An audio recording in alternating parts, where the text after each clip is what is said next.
A lot of people come to me with the same trembling question, and it's never casual. It usually sounds like this: how do I genuinely know this is my twin flame when it hurts this much? Because what you're experiencing doesn't feel like a normal relationship struggle. It feels like your inner world has been rearranged without your permission. Your sleep changes. Your nervous system feels on edge. Your emotions rise and fall in ways you can't fully explain. Your old identity, what you wanted, what you tolerated, what you believed love was, suddenly doesn't fit anymore. And that's what scares you. Not just the pain itself, but the meaning of the pain. You start wondering, am I awakening, or am I just attached? Is this sacred transformation or emotional chaos? Is this my soul calling me forward, or is this a lesson I'm misreading? Because if this connection is real, it changes everything. But if it's not, you don't want to lose yourself inside a story that keeps breaking you. In this video, I'm going to bring you back to clarity. Not by giving you fantasy, not by feeding obsession, and not by asking you to just trust the universe while your life collapses. Instead, I'm going to give you a grounded way to recognize what you're actually in through the lens of psychology and the spiritual world. When someone asks me, how do I know this is my twin flame? I bring them back to two key markers, two specific signs that, in my experience, cut through the confusion and reveal the difference between a karmic entanglement and a soul mirror, emotional addiction and spiritual activation, intense chemistry and true energetic recognition. These two markers aren't about how much you miss them.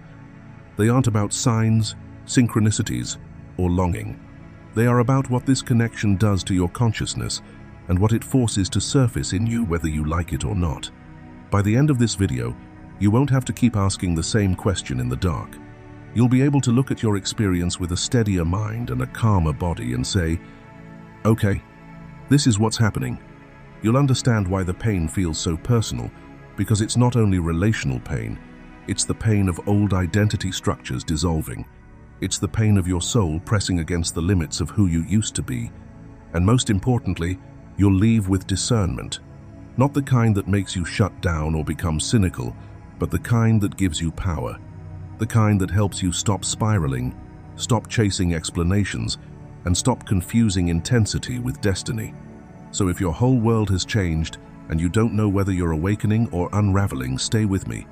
Because once you understand these two markers, the question behind the pain starts to transform. And that's where the real journey begins. Section 1. The thought that never stops. The first sign is not dramatic on the surface, but it is relentless in its persistence. You don't just remember them occasionally. You think about them in a way that keeps returning, no matter how much time passes, no matter how much your life changes, no matter how many logical reasons you give yourself to move forward.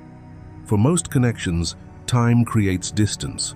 The mind slowly loosens its grip, the emotional charge softens, and the person becomes a chapter you can close with peace. But with this experience, the chapter refuses to stay closed. Weeks don't erase it. Months don't dilute it. Even years can pass, and somehow the thought of them still rises like it belongs to the present, not the past. From a psychological perspective, this kind of imprint is unusual because it behaves less like ordinary longing and more like an unresolved signal in the nervous system. It's as if your inner world keeps scanning for them, even when you are not intentionally searching. You may be doing something completely normal, working, driving, trying to relax, and suddenly they appear in your awareness with a vividness that doesn't match the moment. And the most confusing part is that it often doesn't feel like you are choosing to think about them. It feels like the thought arrives on its own, almost like a current running beneath your daily life. From a spiritual perspective, many people describe it as a soul-level echo. It's not only memory, it's recognition. Their presence continues to return through synchronicities, through symbolic reminders, through repeating patterns that seem too specific to be random. You might notice their name showing up unexpectedly, songs that feel like they carry the emotional frequency of the connection, recurring numbers or themes that always pull your mind back to them, or dreams that feel unusually intense and real. And underneath all of it is a quiet sensation that their energy is still touching your field, like your awareness keeps brushing against theirs, even at a distance. What makes this sign even stronger is that it's often not happening only internally. In many cases, this person re-enters your life again and again in some form. Sometimes they return physically, reaching out after long silence, showing up through mutual connections, crossing paths in ways that feel strangely timed. Other times, they return indirectly through news, social media, shared spaces, or events that place them back in your orbit when you least expect it. And each time it happens, it reinforces the same unsettling truth. You are not relating to this connection the way you relate to normal attachments. This ongoing return, the inability to truly move on in the typical linear way, becomes one of the most powerful triggers that something different is unfolding here. Not because it proves a romantic destiny, but because it reveals a pattern of consciousness you can't easily explain. When a person leaves your life, the mind usually adapts. But when the thought never stops, when the reminders keep circling back, and when their presence continues to reappear in both your inner world and your outer reality, it is often a sign that this connection is operating on a deeper level than ordinary attraction. Before we move to the next sign, I want you to pause for a moment and get honest with yourself. Not from the mind that tries to explain everything, but from the part of you that quietly knows. When this person comes into your awareness again and again, what happens inside your body? Do you feel calm, activated, unsettled, softened, or suddenly wide awake? Take a breath and reflect.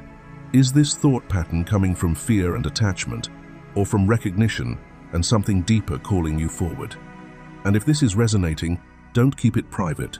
Share your experience in the comments so others on this path don't feel alone. Even if you don't know what to say, simply type, "I trust what my soul is revealing to me." Section 2. Pain isn't the proof, ascension is. The second point is the one that helps you distinguish a twin flame connection from something else, like a narcissistic dynamic or a karmic entanglement, and it matters more than people realize.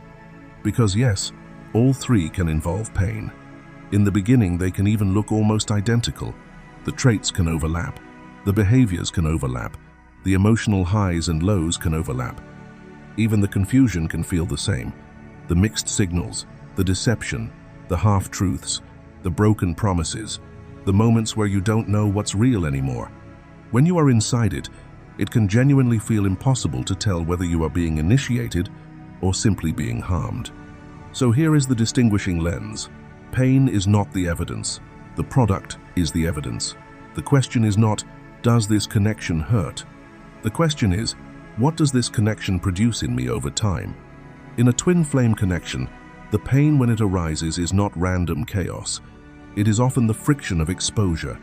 Your twin becomes a mirror that reveals what you cannot keep hidden from yourself anymore.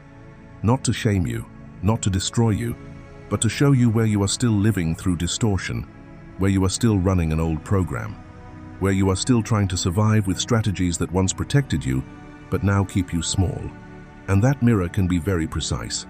It can illuminate the false illusions you've been living inside, stories you inherited, beliefs you absorbed, identities you formed in order to be loved, chosen, safe, or seen. It can expose the unhealed places you've normalized for so long that you forgot they were wounds. It can reveal where you still wear masks to control how others perceive you, where you avoid discomfort by denying what you feel, where you self-abandon, self-betray, or self-silence, then call it strength, where you've been tangled in the matrix of avoidance, dissociation, or self-deception, not because you are bad, but because those patterns were passed down and reinforced. Sometimes, what surfaces is even more confronting. You begin to see narcissistic traits within yourself not as a label, but as an honest psychological reality that many people carry in subtle forms through their family line. The need to be right, the need to be in control, the fear of being seen as flawed, the impulse to manipulate outcomes so you don't have to feel vulnerable, the tendency to protect your ego at the expense of intimacy. Again, this is not condemnation, this is consciousness. This is the psyche being brought into the light, and here is what makes it different. The twin doesn't let you stay asleep. The connection keeps presenting you with the face of truth until you are willing to heal. That can feel relentless, not because the universe is punishing you, but because this path is designed to end the cycle. A karmic bond may keep you looping, a narcissistic dynamic may keep you shrinking, but a true twin flame catalyst keeps awakening the part of you that cannot tolerate illusion anymore. Yes, it can begin with hurt, because mirrors are confronting. Sometimes it feels like the connection instigates you into deep dwelling into the emotional basement you avoided for years, because the coping strategies that used to work suddenly collapse. You can no longer bypass your triggers with spirituality. You can no longer intellectualize your pain and call it wisdom. You can no longer perform healing while secretly staying the same. The journey forces contact with the real you. But if it is a twin flame path, something sacred happens through that contact. You begin to ascend, not as a fantasy, not as a buzzword, as a lived transformation. You become more honest, more emotionally responsible, more awake in your nervous system, more aware of your patterns, less reactive, less addicted to drama, less dependent on validation. You start choosing alignment over attachment. You start choosing clarity over chaos. You start choosing truth, even when truth costs you the version of yourself that was built on survival. That is why I say, the energy of this journey can feel like being taken down into darkness, but not to be abandoned there. It is the sacred descent that leads to integration. It is the underworld phase of healing, where shadow becomes visible, where distortion becomes conscious, where the parts of you that were exiled finally come home. And as you heal your way through it, you don't just get over the pain, you reclaim your light. You rise with more wholeness, more discernment, more self-respect, and a deeper relationship with your own soul. So remember this, pain isn't the proof, ascension is. The evidence is who you become. Imagine a woman who keeps getting pulled into intense, magnetic connections with men who are emotionally unavailable. At first, when she meets this twin-like person, it feels the same as her past electric chemistry, long silences, sudden returns, mixed signals that scramble her nervous system. She thinks, here we go again. Is this love, or am I being played? But this time, instead of shrinking into confusion, she notices what the connection forces her to face. Every time he disappears, it triggers a familiar wound. The childhood fear of being forgotten, the reflex to over-explain, to chase, to prove her worth. And rather than acting it out, she starts doing the inner work, tracking her triggers, learning to self-soothe, setting a boundary she never set before, and choosing her dignity even when her longing is loud. Months later, the pain is no longer producing desperation, it's producing clarity. She can feel the difference in her body. She's not walking on eggshells, not bargaining for consistency, not addicted to the highs and lows. Whether he returns or not, she is no longer the same person. That is the visual marker of ascension.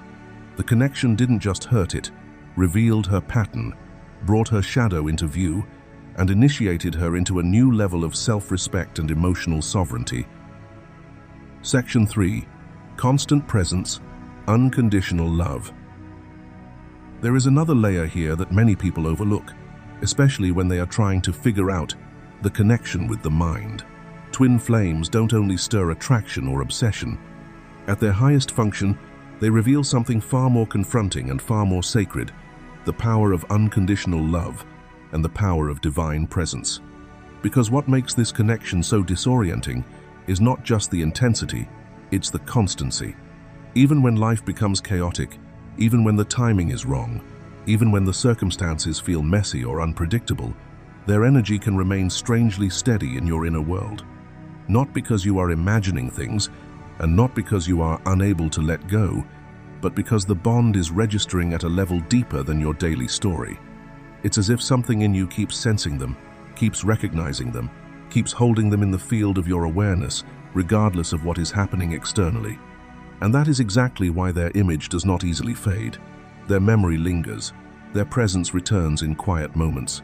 You can be busy, distracted, even determined to move on, and still some part of you feels connected, as if a thread remains unbroken. From a psychological perspective, this can feel confusing because the mind expects love to be conditional. The mind expects love to depend on behavior, consistency, logic, and shared values. It expects love to come and go based on what is working. But twin flame energy often introduces you to a different kind of knowing, one that does not negotiate with circumstances. It doesn't always feel comfortable, and it doesn't always feel romantic. Sometimes it simply feels like presence, a steady signal in the background of your emotional life. Deep within your soul, there can be a bond to this person that you cannot logically explain. And that can threaten your identity, because your identity is built on preferences, beliefs, boundaries, and personal history. Your identity says, "This is the type of person I choose." Your identity says, "These are my standards." Your identity says, "I would never be drawn to someone like that." And then this connection arrives, and it does not fit the map. It isn't rational. Sometimes it even appears to go against what you believe about yourself, because on the surface they may look like your opposite.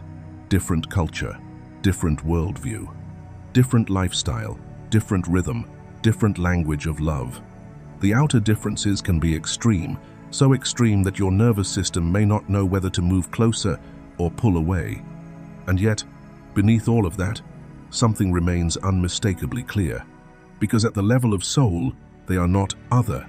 At the level of soul, they are the same. This is the paradox that twin flames bring forward.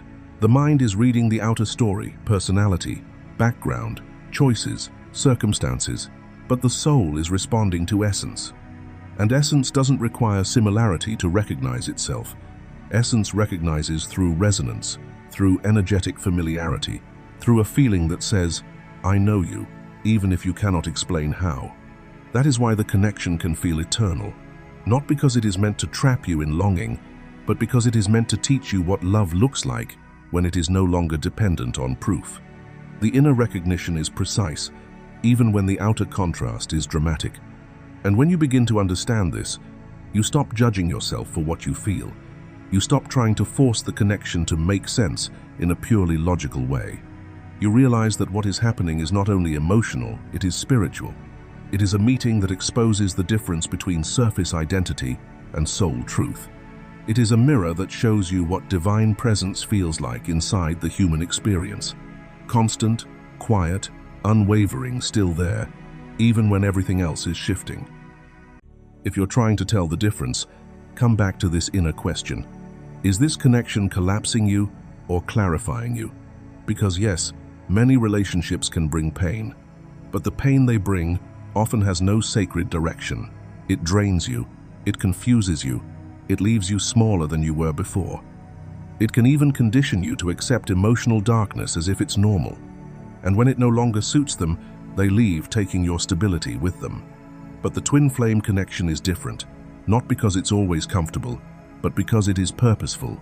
This is the kind of love that doesn't merely touch your wounds, it reveals them. It doesn't simply trigger your emotions, it exposes your patterns. It doesn't only break your heart, it breaks your illusions. And that can feel brutal to the nervous system. It can feel like loss. It can feel like you're being dismantled. Yet underneath that sensation, something else is happening. You are being reorganized into truth. Because awakening doesn't always arrive as peace first. Sometimes it arrives as a mirror so clear you can no longer pretend. Sometimes it arrives as a sacred confrontation with what you have tolerated, what you have avoided, what you have abandoned inside yourself. And the twin flame path, when it is genuine, doesn't lead you deeper into darkness. It pushes you toward integration, toward healing, toward alignment, toward light. That's why the two core signs matter so much. First, they don't leave your inner world. Even when the outer world shifts, even when contact stops, even when the story looks uncertain, the imprint remains, because it isn't just attachment. It's recognition. Second, the connection keeps pushing you toward growth. Not obsession, not self-betrayal, not endless waiting. Growth, truth, accountability, expansion, a return to yourself. And if what you're experiencing is pulling you away from your integrity, from your clarity, from your worth, then what you're feeling may be intensity, but it is not alignment. So here is the difference between being broken and being awakened.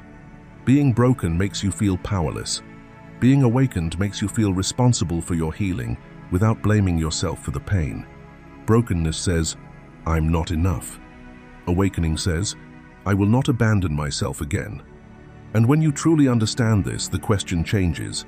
You stop asking, why is this happening to me? And you begin asking, what is this awakening in me? Now I want to hear from you. Leave a comment clearly stating, twins never leave.